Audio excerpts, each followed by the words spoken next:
On n'est pas en train de te demander d'être un ange. C'est impossible que tu vives sans commettre de péché. Et si ça avait été le cas, Allah il nous aurait remplacés par des gens qui commettent des péchés et il leur pardonnerait, Azza wa Jal. Mais ce que je veux que tu comprennes, c'est quoi? C'est que ton réflexe premier lorsque tu glisses, c'est que tu te souviennes d'Allah. Pense-y. Si la personne, écoutez attentivement s'il vous plaît, elle a regretté sincèrement le péché qu'elle a fait, d'accord? Elle s'est repentie, elle s'en est détachée, elle est déterminée à ne plus la refaire.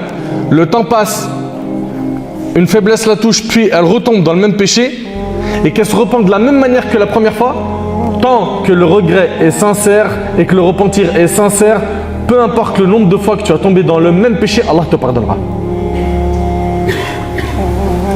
Vous entendez ou pas ce que je suis en train de dire? Et les conditions, elles sont bien claires. Tant que le regret est sincère, que le repentir est sincère, c'est-à-dire que les conditions du repentir, on les connaît tous par cœur. Si on regrette sincèrement du cœur, n'est-ce pas? On se détache immédiatement du péché, on est déterminé à ne plus jamais le refaire. Mais voilà, Shaitan, il laisse tranquille personne, la foi l'affaiblit, et puis la personne, elle s'est retrouvée à retomber dans le même péché, alors qu'elle s'était repentie. Bien évidemment, on n'est pas en train de t'encourager à tomber dans le même péché, d'accord? On n'est pas en train de vous encourager à tomber dans le même péché, mais combattez votre ego pour ne pas tomber dans le même péché.